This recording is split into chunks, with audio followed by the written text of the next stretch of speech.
Pada tanggal 26 Juni 2021 yang lalu, publik dikejutkan dengan putusan Hakim Pengadilan Tinggi Bandung yang menganulir vonis mati atas 6 orang warga Sukabumi yang terbukti terlibat dalam penyelundupan narkoba jenis sabu seberat 402 kg. Peredaran narkoba itu berhasil diungkap Satgas Merah Putih Polri pada 3 Juni 2020 yang lalu. Keenam terpidana penyelundup narkoba ini merupakan bagian dari 13 terpidana yang sebelumnya mendapat vonis hukuman mati di Pengadilan Negeri Cibadak, Sukabumi pada 6 April 2021. Upaya hukum banding yang diajukan 6 terpidana mati ini berhasil meringankan hukuman bagi para terdakwa dari sebelumnya vonis mati menjadi hukuman penjara antara 15 dan 18 tahun penjara.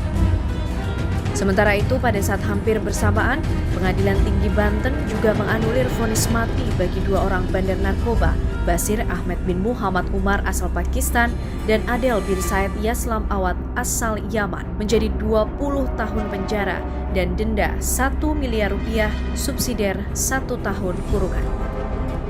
Kedua WNA tersebut telah terbukti menyelundupkan sabu seberat 821 kg melalui perairan Tanjung Lesung, Banten.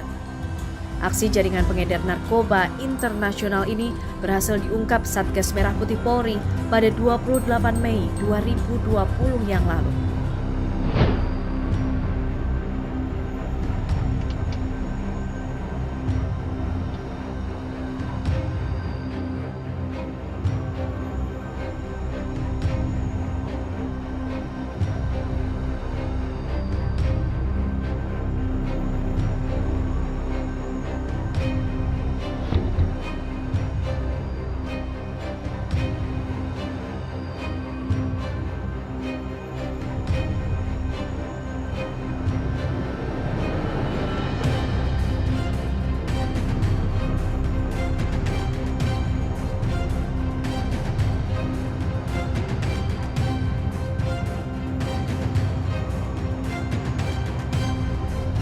Fakta Reviewan kali ini akan membahas mengenai pengungkapan kasus peredaran 402 kg sabu yang berhasil diungkap oleh Satgasus Merah Putih sekitar Mei 2020, di mana para terdakwa awalnya sudah divonis mati oleh Pengadilan Negeri Cibadak, namun kemudian dianulir melalui putusan Pengadilan Tinggi Bandung, di mana mereka kemudian hanya mendapatkan hukuman 18 tahun, bahkan ada yang 15 tahun, pemirsa.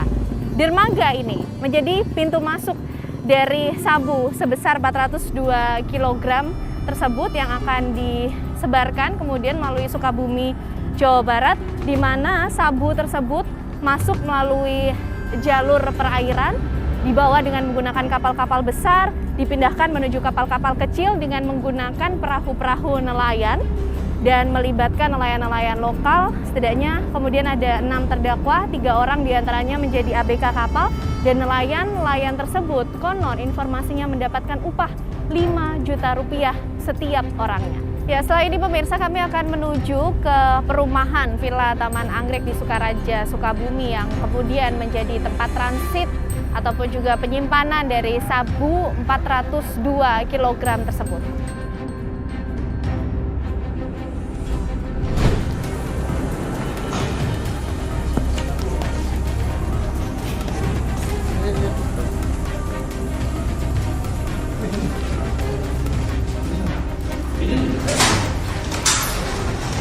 Lagi nih dikunci di sini nih.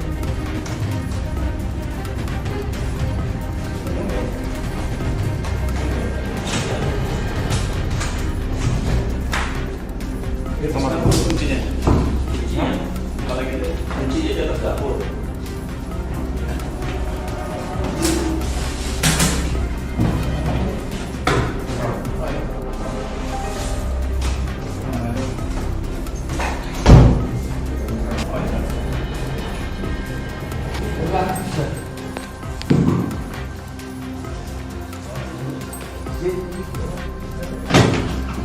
Dua.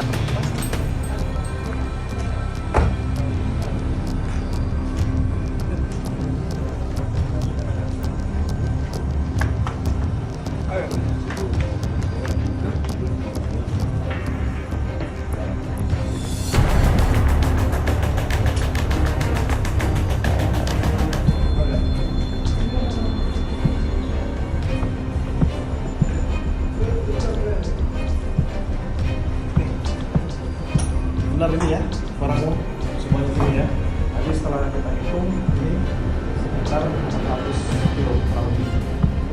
Ya, ini betul. Ya, benar kan? Ya kan? Jadi kamu masukkan ini kapan? Masukkan ke sini, ke rumah ini. Kapan? Ah? Tanggal 29 Mei. Kamu masukkan ke sini sama siapa? Sendiri. Kamu masukkan semua di sini sama Tata kan? Ya benar ya. Oke ya.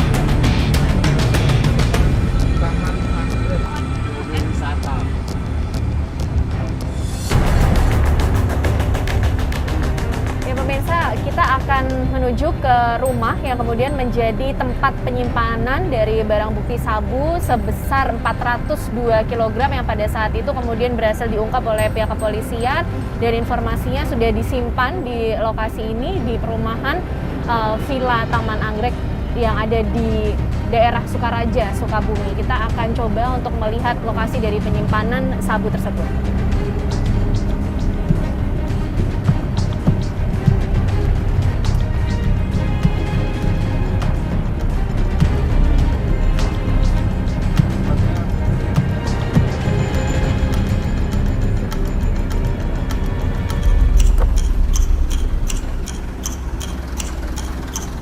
Yang mana sih rumahnya Bang Gigi?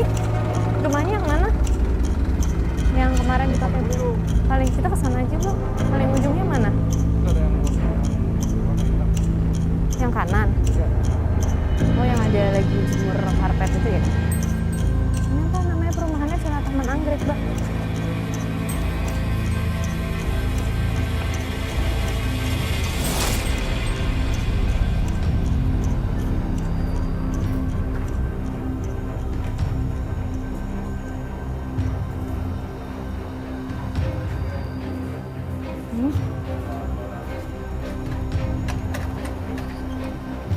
Ya, pemirsa, inilah rumah yang kemudian menjadi lokasi gudang penyimpanan dari barang bukti sabu seberat 402 kg.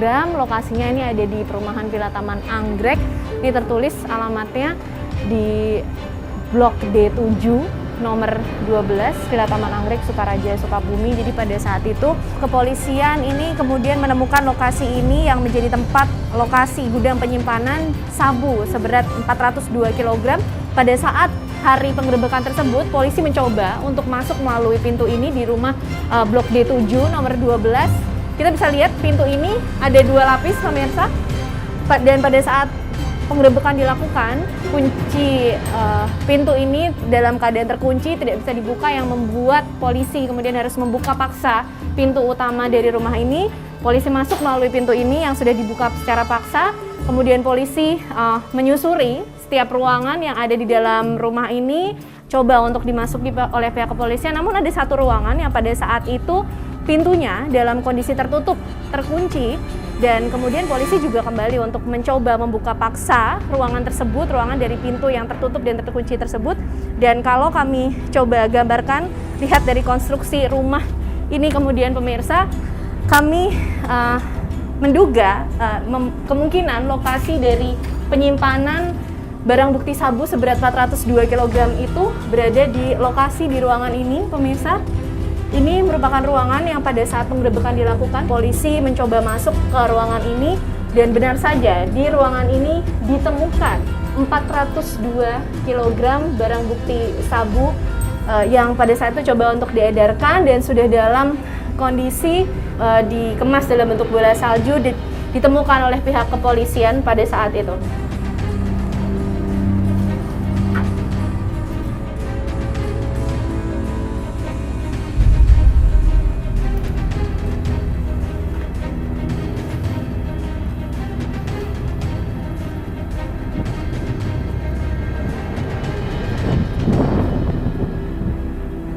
Pemirsa, kita akan coba tanya mengenai kemudian bagaimana aktivitas sebenarnya terjadi di rumah D712 itu ke salah satu warga yang ada juga di komplek perumahan Villa Taman Anggrek ini.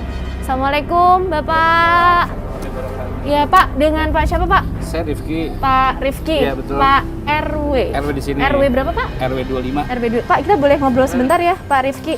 Iya ya. RW 25 di perumahan Villa Taman Anggrek ya Pak Rifki? Betul. Pak Rifki, kita pengen tahu sebenarnya aktivitas di rumah D712. Sebenarnya kan Pak Rifki mungkin juga tahu ini kemarin menjadi lokasi penggerebekan kepolisian karena ada kasus sabu. Aktivitas sih sebenarnya tuh yang tidak ada masalah gitu, maksudnya tidak Karena sesuai prosedur. tidak curiga gitu ya. Terus dia mau izin mau bawa barang, udah silahkan gitu kan. Terus kita persilahkan. Hari pertama dia bawa barang, hari kedua dia bawa barang. Barang-barangnya nih apa Pak?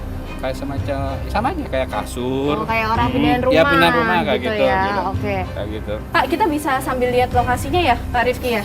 Ke rumah situ ya Pak ya, supaya kita juga punya gambaran. Jadi pada saat itu ada hanya seorang ibu yang datang bermaksud untuk mengontrak gitu ya Pak Rifki ya. Betul. Pak Rifki, kita bisa coba deket lihat lagi ya Pak ya di sini.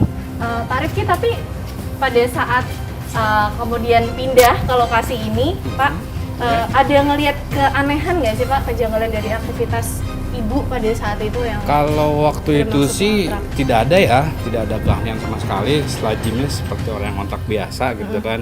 Dan yang kaget ya itu pas hari yang ketiga waktu itu ada dari Mabes itu kan.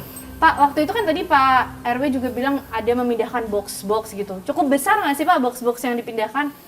Ya, Ukurannya kalau bisa Pak RW gambarkan seperti apa? ada yang saya lihat box-boxnya itu waktu itu ada ukuran box yang besar sih, layak box ya, box yang besar gitu. Box kardus gitu Pak atau Bukan gimana? box ini, box plastik. Oh, box plastik. Kayak Oke. gitu. Seperti Ada itu. berapa banyak Pak? Waduh, saya kurang tahu waktu Tapi itu. besar-besar ukurannya? Waktu itu yang saya lihat tuh cuman satu aja gitu, nggak lihat banyak gitu. Oke. Kayak gitu. Nah, pada saat aktivitas pemindahan barang-barang ini Pak, mereka melakukan aktivitasnya sepanjang hari atau hanya siang atau sore atau malam saja? Sesekali aja sih, sesekali aja bawa barang itu yang saya lihat itu ya dari pertama itu ya rentan waktunya kadang di pagi, kadang siang, nah terus ada tes malam juga. Gitu. Nah Pak RW tadi juga kan di hari ketiga ternyata kepolisian datang setelah Ba'da Maghrib itu ya Pak. Gimana Pak pada saat itu kondisi yang bisa digambarkan Pak RW? Kondisinya waktu itu kebetulan saya datang ke sini ini sudah terbuka gitu ya, sudah banyak orang gitu dari pihak polisi gitu kan. Cuman saya suruh melihat gitu kan bahwa ini ada barang bukti yang itu waktu itu dibilang langsung sabu gitu kan. Sampai juga kaget, tidak tahu soalnya berbentuk bola-bola gitu. Bentuknya bola-bola. Seperti itu. Banyak Pak? Lumayan banyak satu kamar.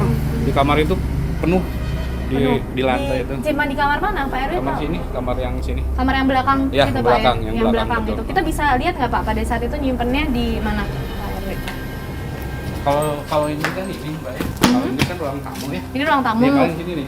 Ini yang ditutup korden pada saat itu Pak RW? Ini juga sama ditutup. Oh, ini juga ditutup Ini korden. ruangan ini bisa. Oke, bener ruangan ini ya Pak, Betul. yang buat menyimpan sabu itu bentuknya bola-bola gitu ya, Pak RW? bola, betul. Dan banyak. Betul. Dan Pak RW pada saat itu menyaksikan juga? Menyaksikan, saya lihat. Oke, dan ada penghuninya Pak pada saat itu? Nggak ada. Nah, waktu itu saya tidak lihat penghuni. Oh, yang pada saat, oke kita bisa debat lagi. Yang pada saat Pak RW lihat untuk mengurus kontrak, pada saat polisi datang itu tidak ada? Tidak. Pak? Tidak lihat Mhm. orang-orangnya itu. Mengenai penanganan kasus ini, akhirnya para terdakwanya dihukum, divonis mati sebelumnya di Pengadilan Negeri Cibadak, tahu Pak? Tahu. Oke. Nah, tapi ternyata putusan Pengadilan Tinggi Bandung ini menganulir hukuman mereka dari Betul. vonis mati. Saya tahu Tahu juga. ya, Pak? Saya baca di waktu itu di media online. Ya, saya baca aja gitu. Gimana Pak tanggapannya? Ya gimana ya? Ya kaget juga gitu kan. Seperti itu kan ya kita kan tidak berwenang ya. Kita tidak ada untuk hal sama gitu. Cuma sebatas hanya ya baca aja lah gitu. Kaget karena ada penurunan hukuman Karena ya Pak sebelumnya kan dapat hukuman vonis mati ya, Mhm. tapi ada penurunan kayak gitu. Tapi kan semua itu kan yang hukum yang tahu gitu Oke, kan. Yang baik. Terima kasih Pak Rifki, Pak Ya, RW atas informasi sama-sama. dan penjelasannya. Tadi pemirsa informasi seputar aktivitas kemudian yang sempat terlihat oleh warga di Villa Taman Anggrek Sukaraja Sukabumi. Kita akan temukan fakta berikutnya.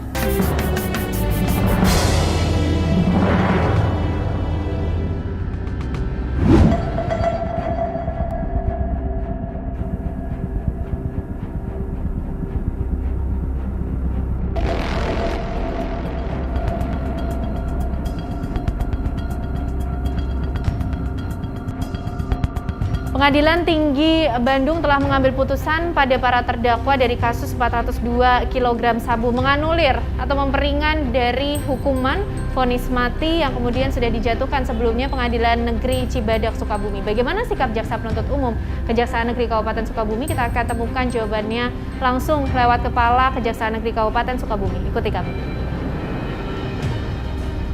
Kita akan mencari tahu bagaimana kemudian sikap dari Jaksa Penuntut Umum Kejaksaan Negeri Kabupaten Sukabumi atas putusan yang sudah diambil oleh Pengadilan Tinggi Bandung dari para terpidana yang kemudian meringankan hukuman mereka atas kasus 402 kg sabu.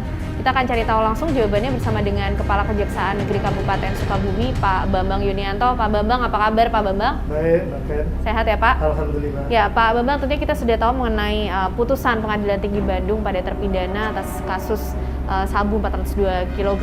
Tidak sedikit Pak. Bagaimana kemudian sikap Jaksa Penuntut Umum atas putusan tersebut?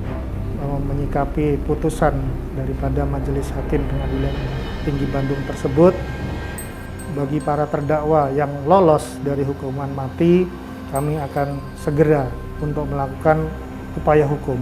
Dari vonis mati yang sebelumnya sebenarnya sudah diajukan oleh jaksa ya Pak ya? Betul, atas jadi terpidana. kami waktu itu sudah melakukan tuntutan mati dan oleh Majelis Hakim Pengadilan Negeri Cibadak konform seperti yang apa pernah kami lakukan tuntutan.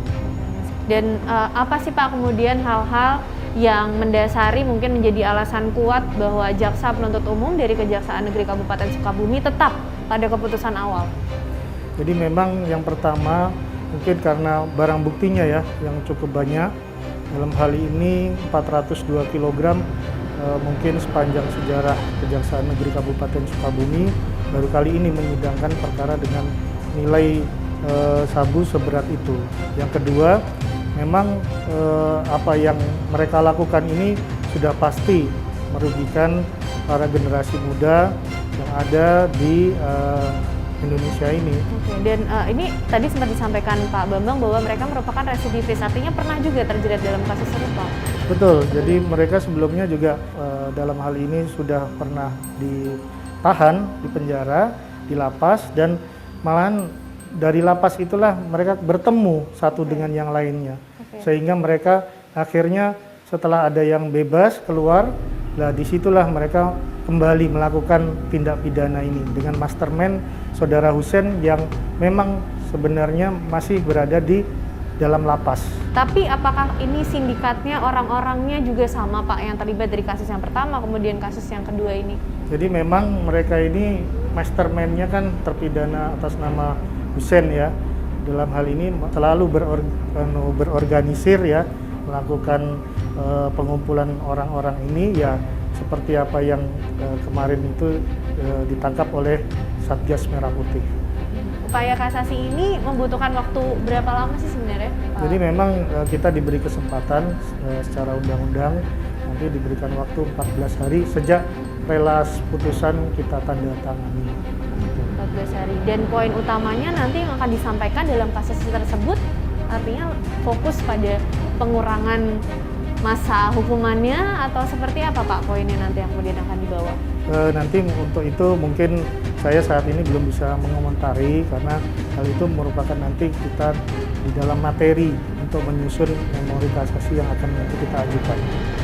Oke, salinan putusan sudah diterima, di situ tertulis apa Pak kemudian yang disampaikan dari putusan Pengadilan Tinggi Bandung, Pak Bambang? Memang kita belum seluruhnya ya menerima salinan putusan, sampai dengan hari ini masih hanya ada beberapa.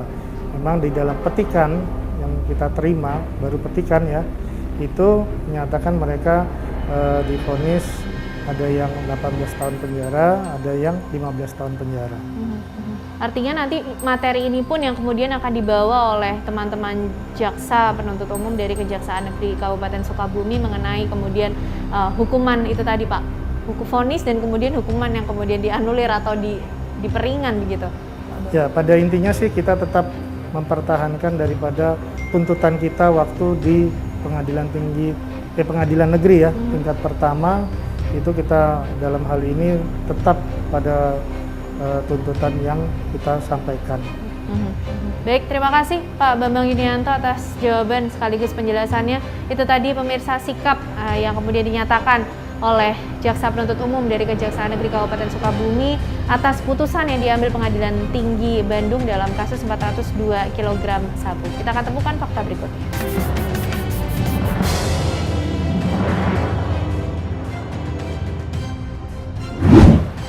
Ya, kami sudah berada di kantor hukum Bahari. Kita akan temukan penjelasan dari kuasa hukum terdakwa yang kemudian terlibat dalam kasus peredaran sabu 402 kg yang putusannya sudah diberikan oleh Pengadilan Tinggi Bandung.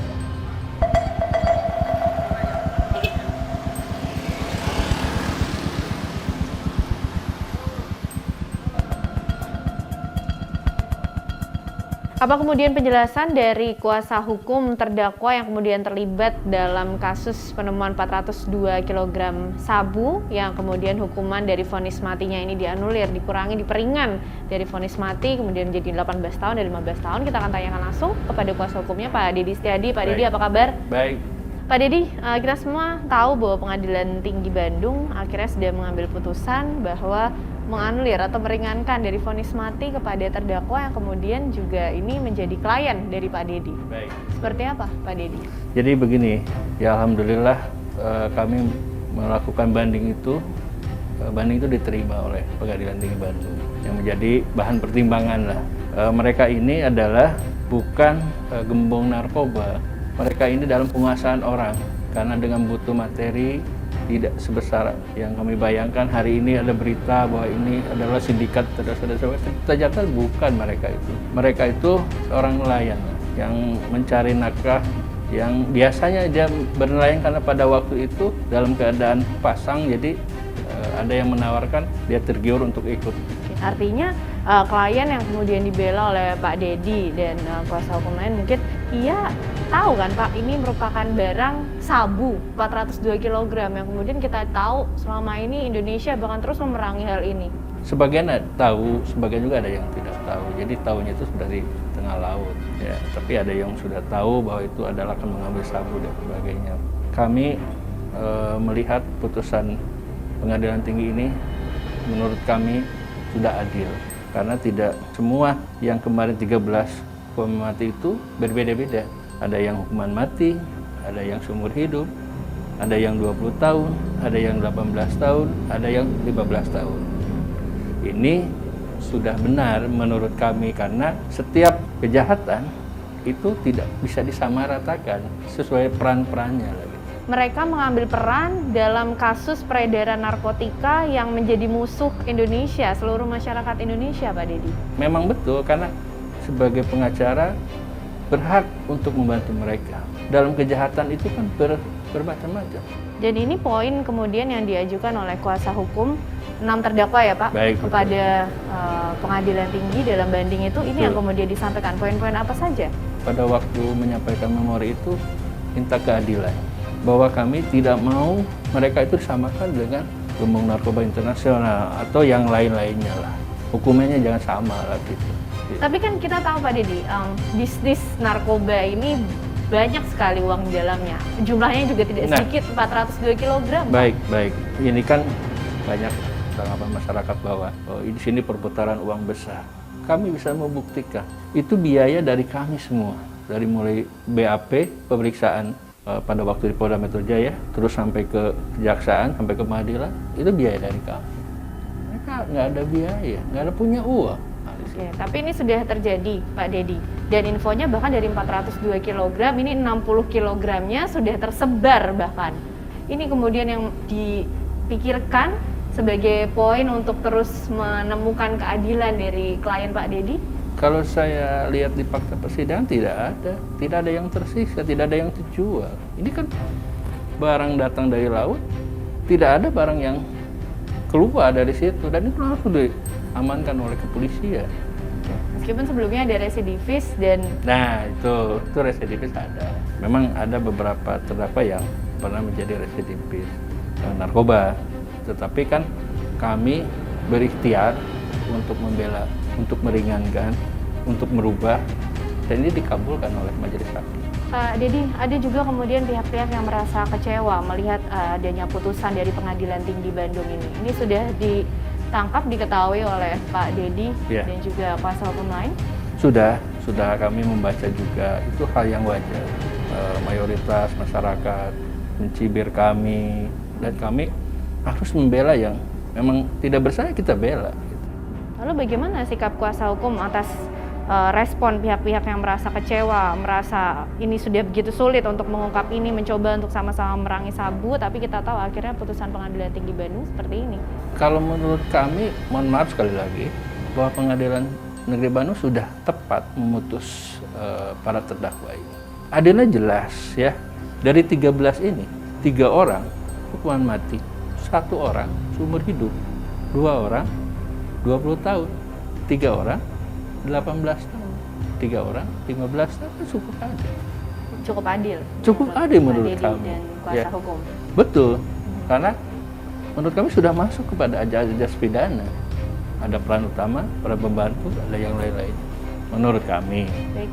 Terima kasih Pak Dedi Setiadi, kuasa hukum dari sama-sama, terdakwa peredaran kasus Ya. sabu 402 kg. Terima kasih Pak. Itu tadi jawaban dan juga penjelasan dari kuasa hukum terdakwa yang kemudian terlibat dalam peredaran sabu 402 kg yang kemudian sudah diputuskan hukumannya oleh Pengadilan Tinggi Bandung. Kita akan temukan fakta berikut.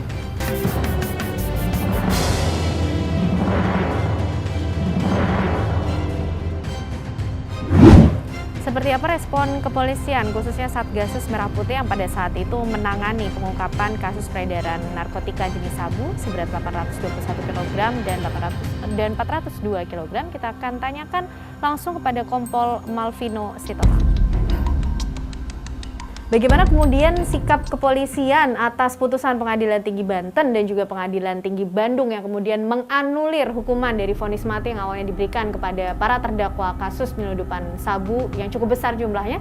Kita akan tanyakan langsung kepada Kompol Malvino Sitorang yang pada saat itu juga menjadi bagian dari Satgasus Merah Putih yang ikut mengungkap kasus ini. Apa kabar, Kompol Malvino? Baik, Mbak Ken. Baik, apa kabar? sehat ya? Sehat. Kompol Malvino tentunya sudah tahu putusan Pengadilan Tinggi Banten, Betul. Pengadilan Tinggi Bandung yang kemudian menganulir vonis Hukuman mati mati, yang awalnya betul. diberikan. Bagaimana respon? Baik, yang pertama mungkin kita menghormati proses putusannya di pengadilan ya. Kemudian tapi di sisi lain kita cukup menyayangkan kejadian ini kenapa bisa terjadi. Karena itu menurut kami belum sesuai dengan senafas dengan apa yang digelorakan oleh Bapak Presiden Joko Widodo, di mana lagi semangat-semangatnya untuk pemberantasan narkoba. Di Impres nomor 2 tahun 2020 itu secara tegas pemerintah kita menyatakan posisi perang terhadap narkoba. Nah, akan tetapi putusan yang terjadi kok malah menganulir ya, dari putus hukuman mati menjadi 20 tahun.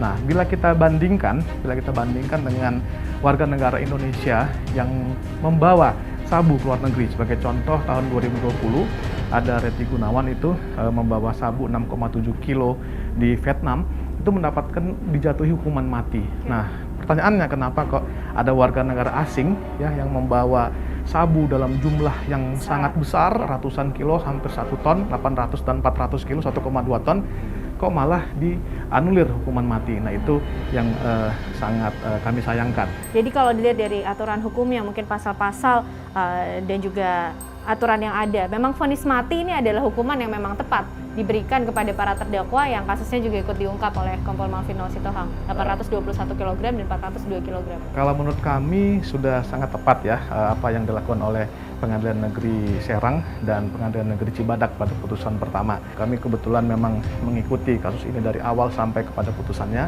Semua peran yang dilakukan oleh para terpidana itu merupakan peran aktif dan secara sadar, mulai dari hulu sampai hilir, semuanya mengikuti. Jadi kalau kami dari sisi penyidikan, kami melihatnya itu menjadi sebuah rangkaian ya, karena kejahatan itu, penyeludupan itu tidak akan terjadi apabila tidak ada peran dari seorang terpidana.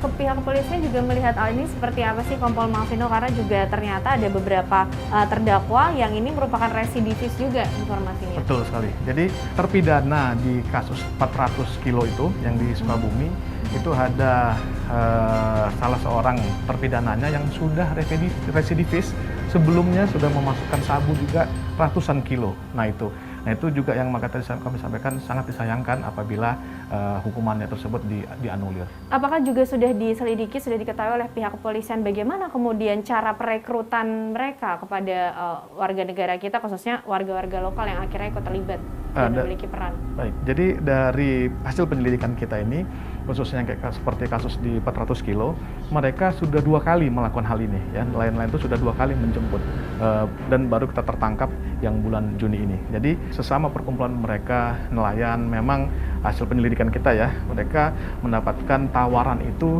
dari mulut ke mulut, dari mulut ke mulut. Nah itu mungkin karena kebutuhan ekonomi, tapi tadi seperti saya sampaikan, hal itu jangan kita lihat dari oh ini upahnya kecil gitu ya. Nah jadi harus kita lihat bagaimana peranan pentingnya dia, apakah dia melakukan itu secara aktif, apakah dia melakukan peranan itu secara sadar. Nah itu hendaknya yang harus kita soroti. Oke, berarti yang perlu dikonfirmasi dan dipastikan ulang bahwa setiap warga lokal, kita bilang nelayan lokal mungkin, dan warga negara Indonesia yang ikut terlibat, mereka sadar akan peran yang mereka lakukan dalam kasus ini ya? Untuk kasus yang 400 kilo kita katakan iya.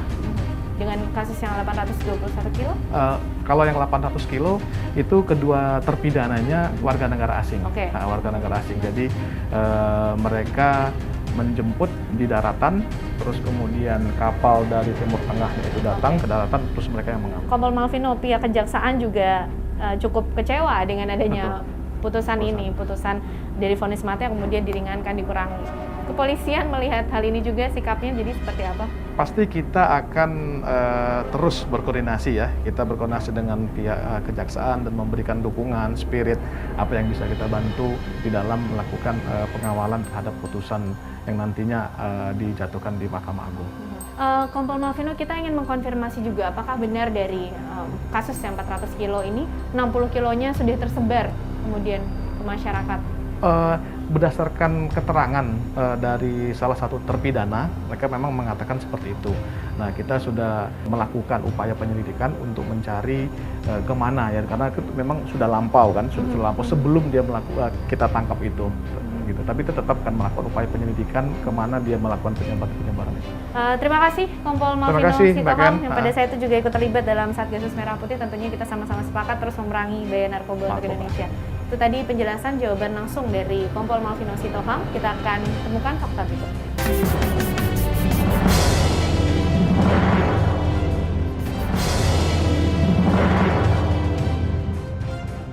Di akhir Juni tahun ini, pemirsa, Pengadilan Tinggi Banten dan Pengadilan Tinggi Bandung telah mengambil keputusan menganulir vonis hukuman mati dari 2 kasus besar narkotika yang terjadi di Indonesia.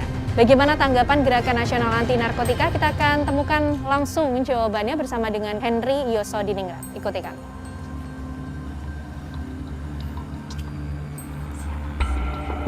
Ya, kita sudah bersama dengan Bang Henry Yosodiningrat, Ketua Gerakan Nasional Anti Narkotika. Bang Henry, apa kabar? Alhamdulillah sehat. Ada 2 kasus yang kemudian menyita perhatian dan menimbulkan pertanyaan keseriusan negara dalam hal ini memerangi narkotika. Ada 2 keputusan, Bang. Pengadilan Tinggi Banten dan juga Pengadilan Tinggi Bandung menganulir vonis hukuman mati. Mungkin Bang Henry juga sudah tahu tentang hal ini. Ya. Bagaimana, Bang, melihat hal ini? Kepada semua aparat penegak hukum, pertama saya akan mengingatkan kembali pernyataan Presiden pada puncak peringatan Hari Anti Narkotika Internasional 2016. Pak Jokowi mengatakan, kalau saja undang-undang membolehkan, katanya, maka sudah saya perintahkan kepada BNN, kepada Kapolri, dor mereka. Dia ulangi sampai 3 kali, dor mereka 3 kali, Pak. Kembali ke ada vonis pengadilan negeri yang tadi hukuman mati, kemudian anulir oleh pengadilan tinggi menjadi belasan tahun gitu ya. Kalau yang dianulir itu pemidanaannya, lamanya hukuman, artinya hakim pada tingkat banding mempunyai keyakinan yang sama dengan hakim tingkat pengadilan negeri. Apa yang dimaksud dengan keyakinan? Mereka mempunyai keyakinan terbukti secara sah dan meyakinkan bahwa telah melakukan tindak pidana sebagaimana didakwakan oleh penuntut umum. Pengacara sendiri mengakui bahwa mereka itu adalah bagian dari sindikat internasional. Artinya memang dalam menjatuhkan berat ringannya hukuman itu tergantung rasa keadilan hakim. Tapi dalam mempertimbangkan rasa keadilan, hakim itu juga harus melihat rasa keadilan masyarakat. Dalam hal ini bangsa Indonesia yang setidaknya 5 juta anak bangsa yang sudah menjadi pecandu, yang berguguran setiap hari itu sekitar 50 orang, itu juga harus dipertimbangkan. Nah, apalagi mereka itu tahu persis bahwa kejahatan ini mengakibatkan seperti ini. Dan Bang Henry melihat sikap keadilan hakim di paling tidak 2 kasus ini seperti apa, Bang? Saya melihat rasa keadilannya yang buram ya. Rasa keadilan yang tidak melihat kondisi bangsa kita seperti apa. Ya naif sekali ya. Kalau hakim di pengadilan tinggi, ya hakim tinggi tidak mengetahui kondisi bangsa, tidak mengetahui bagaimana prihatinnya bangsa ini, bagaimana kerja kerasnya aparat penegak hukum. Jangan dikira gampang loh ya. Ini mereka melakukan mulai dari teknis segala macam. Mereka nyamar jadi gembel, meninggalkan istri, meninggalkan anak. Tujuan mereka menyelamatkan bangsa. Gila udah sampai di sana. Itu akan menjadi satu presiden. Hati-hati ya, ini sindikat ini luar biasa. Saya kasih gambaran, keuntungan yang diperoleh mereka dari peredaran narkotik setiap hari, 1 triliun rupiah satu hari. Jadi keuangan 1 triliun satu hari aja sebar sana-sini. Itu selesai semua kok. Karena kemudian alasan yang disampaikan oleh kuasa hukum, mereka mengatakan ini semua wajar karena dilihat dari segi keadilan, ini kan perannya juga berbeda katanya Bang. Ya, tapi Bang? Apapun mereka itu merupakan satu kesatuan yang bagian dari sindikat internasional. Bahwa ada yang nyupir, ada yang ngangkut ini, tapi pelaku-pelaku itu tahu bahwa barang yang mereka bawa ke sana segala macam itu adalah narkotik. Dan dari 2 kasus ini Bang, catatan poin penting yang kemudian harus benar-benar menjadi perhatian? Saya mengingatkan pada teman-teman saya hakim pengadilan tinggi, bahwa putusan kalian telah melukai rasa keadilan masyarakat. Terima kasih Bang Henry Yosodiningrat atas waktunya. Itu tadi pemirsa penjelasan sekaligus tanggapan dari Ketua Gerakan Nasional Anti Narkotika. Kita akan temukan fakta berikut. Penelusuran kami kali ini menemukan sejumlah fakta bahwa putusan Pengadilan Tinggi Bandung yang menganulir, meringankan hukuman dari vonis mati yang awalnya kemudian dijatuhkan oleh Pengadilan Negeri Cibadak terhadap para terdakwa yang terlibat dalam peredaran sabu sebesar 402 kg mengagetkan banyak pihak. Jaksa Penuntut Umum Kejaksaan Negeri Kabupaten Sukabumi pun memilih untuk menempuh upaya hukum kasasi ke Mahkamah Agung terhadap putusan ini. Tentunya keadilan diharapkan benar-benar bisa diterapkan dan peristiwa ini tidak menyurutkan ataupun melemahkan semangat kita untuk terus memerangi bahaya narkoba. Saksikan terus fakta setiap Senin pukul 20 waktu Indonesia Barat hanya di TV One.